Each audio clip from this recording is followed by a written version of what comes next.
एक तरफ Donald Trump है जो कि इनकार कर रहे हैं, बार बार ये कह रहे हैं कि युद्ध मत छेड़ो ईरान के साथ। एक तरफ इजराइल है जो ये कह रहा है कि हमें अपनी रक्षा का अधिकार है।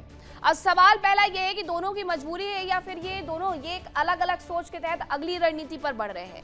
नेतन्याहू युद्ध क्यों चाहते हैं, तो जवाब ये है कि ईरान की लंबी दूरी की मिसाइल क्षमता को वो रोकना चाहते हैं और उनके हिसाब से ये इजराइल के लिए बड़ी मुसीबत भविष्य में लेकर के आ सकता है। इस वजह से वो रोकना चाहते हैं, ईरान के प्रॉक्सी नेटवर्क का वो खात्मा करना चाहते हैं। वो नहीं चाहते हैं कि ये इजराइल के लिए एक बड़ी मुसीबत हमेशा बने रहे, चाहे हिजबुल्लाह हो, हमास हो या हूती हो। उसके नेटवर्क को कमजोर करने का प्रयास किया जा रहा है नेतन्याहू की तरफ से। ईरान को परमाणु हथियार से पूरी तरह से दूरी बना लेनी चाहिए, ये मानना है नेतन्याहू का। इसलिए भी वो हमले कर रहे हैं कि यूरेनियम संवर्धन पर सख्त रोक लगाई जाए, ईरान पर प्रेशर बना करके उसे घुटनों पर ला दिया जाए। दूसरा सवाल ये कि अमेरिका इजराइल को रोक क्यों नहीं पा रहा है, तो उसका जवाब यह है कि इजराइल पहले से लेबनान फ्रंट में उलझा हुआ है।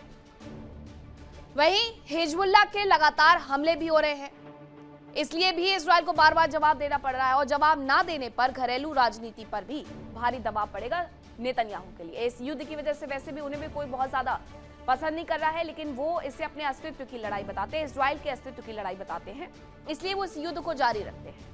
सुरक्षा नीति में डिटरेंस बनाए रखने की भी मजबूरी है।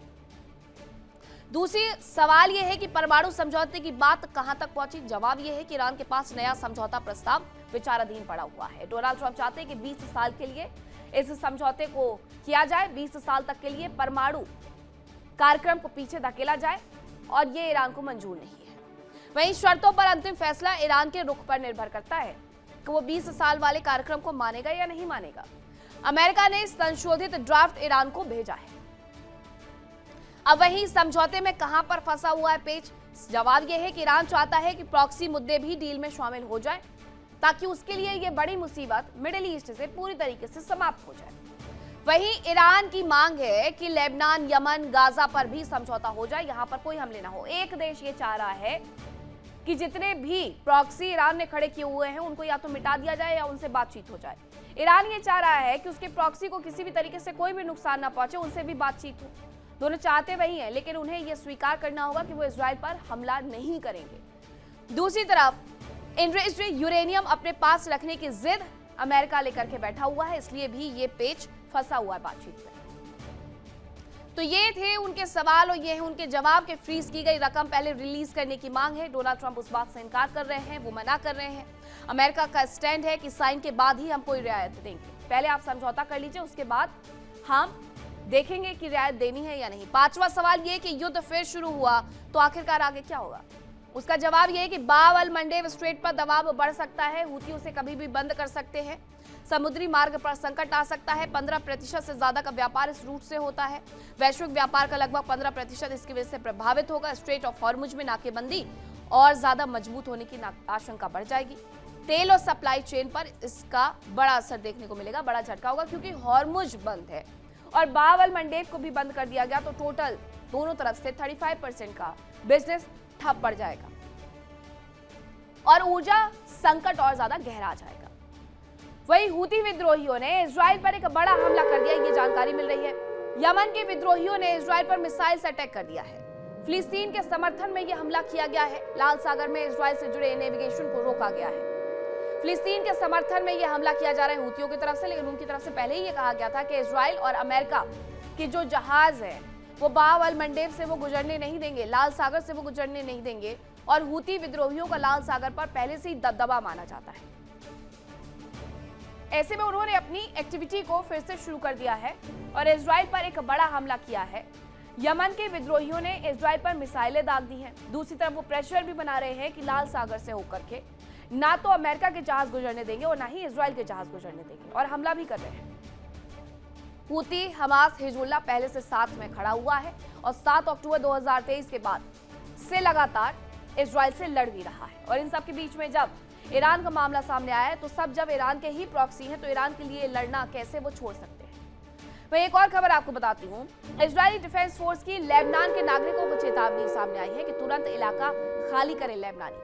ये उनकी तरफ से कहा गया है कि तुरंत से तुरंत वो जगह खाली कर दीजिए। हिजबुल्लाह पर सीज फायर तोड़ने का आरोप लगा है, यानी कि एक और बड़ा हमला किया जा सकता है। इजरायली डिफेंस फोर्स जब भी वहां पर साउथ लेबनान में हमला करता है तब साउथ लेबनान में एक अलर्ट जरूर से जारी कर देता है ताकि लोगों को ज्यादा नुकसान ना हो। इजरायली डिफेंस फोर्स ने एक ऐसा ही अलर्ट, एक ऐसी ही चेतावनी लेबनान के नागरिकों के लिए जारी कर दी है कि तुरंत से इलाका खाली करें लेबनानी, और हिजबुल्लाह पर भी उन्होंने सीज फायर तोड़ने का आरोप लगा दिया है। हालांकि ये तो पहले ही कहा गया था नईम कासिम की तरफ से, हिजबुल्लाह के महासचिव की तरफ से, कि हम इजराइल के मुद्दे पर पीछे नहीं हटेंगे, मर जाएंगे या फिर मिटा जाएंगे।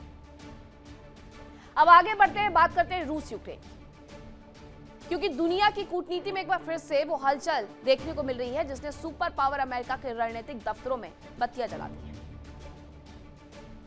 चीन के राष्ट्रपति शी जिनपिंग का 7 साल बाद उत्तर कोरिया का दौरा शुरू हुआ, और यह सिर्फ एक राजकीय यात्रा नहीं है, बल्कि ये एशिया के शक्ति समीकरण की एक नई और खतरनाक स्क्रिप्ट है।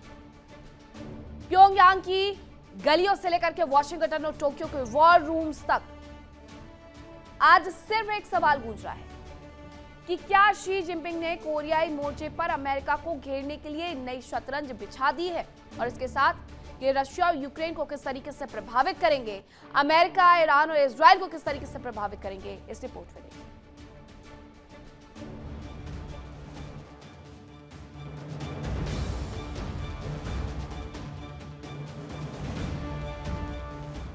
शी जिनपिंग, जो आमतौर पर बेहद नपीतुली और सीमित विदेशी दौरों के लिए जाने जाते हैं, उनका उत्तर कोरिया की धरती पर कदम रखना अपने आप में असाधारण है।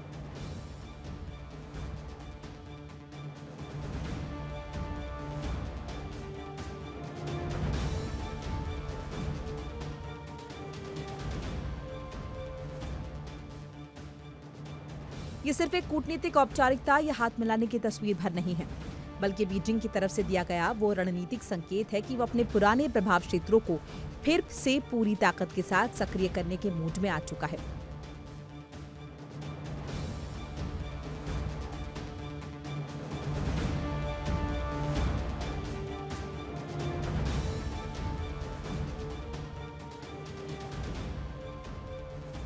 प्योंगयांग में जिनपिंग की मौजूदगी उस वक्त हुई है जब वैश्विक मंच पर 3 बड़े ध्रुव अमेरिका, रूस और चीन अपने अपने वजूद और दबदबे को लेकर खुलकर आमने सामने आ चुके हैं।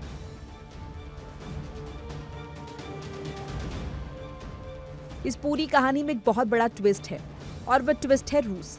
यूक्रेन युद्ध की शुरुआत के बाद से उत्तर कोरिया और रूस के बीच सैन्य सहयोग रॉकेट की रफ्तार से बढ़ा है।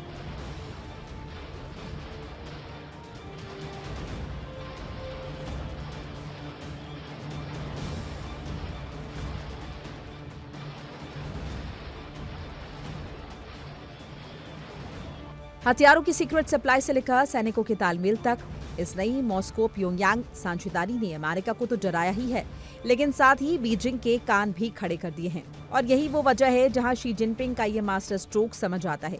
बीजिंग किसी भी कीमत पर यह नहीं चाहता कि उसका सबसे पुराना और भरोसेमंद कम्युनिस्ट सहयोगी यानी उत्तर कोरिया पूरी तरह से मॉस्को की छाया में चला जाए।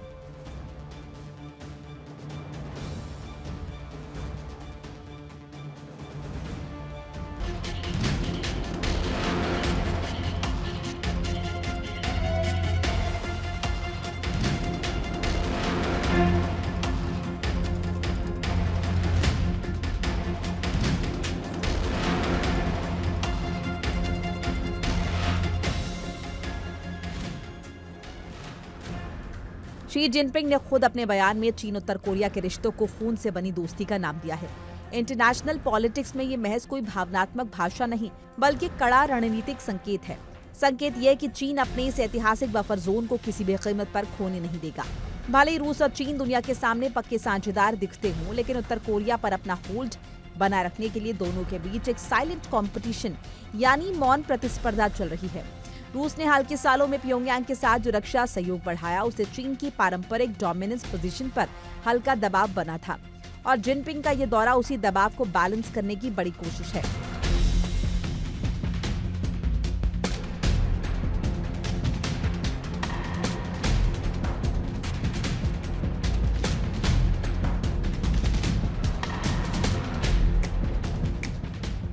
अब बात उस टेंशन की जो वॉशिंगटन से लेकर टोक्यो तक फैल चुकी है।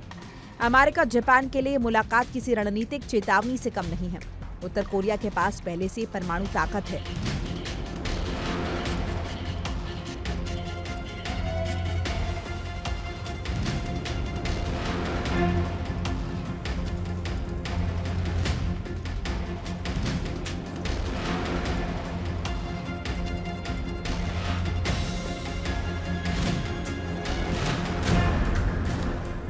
और अब अगर उसे चीन का खुला राजनीतिक और आर्थिक कवच मिल जाता है तो कोरियाई प्रायद्वीप एक बार फिर दुनिया का सबसे खतरनाक बारूदी ढेर बन सकता है।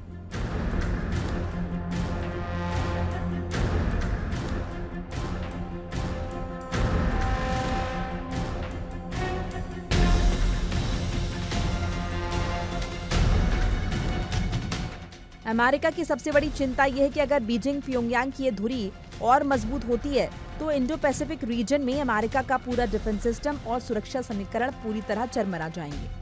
कुल मिलाकर शी जिनपिंग का ये प्योंगयांग मिशन सिर्फ एक द्विपक्षीय दौरा नहीं बल्कि 21वीं सदी के नए शीत युद्ध का शंखनाद है। ये साफ संकेत है कि एशिया प्रशांत क्षेत्र में शक्ति का खेल अब और आक्रामक होने वाला है।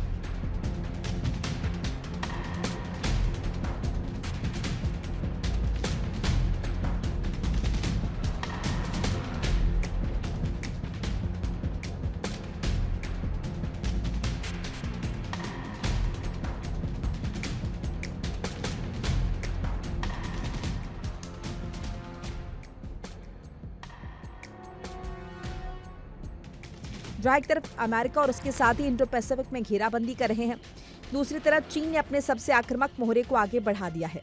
दुनिया की सबसे खामोश डिप्लोमेसी अब वॉर रूम्स की सबसे तेज आवाज बन चुकी है और इस महाशतरंज के केंद्र में है Kim Jong Un, Xi Jinping और बदलता एशिया का ये खतरनाक पावर गेम।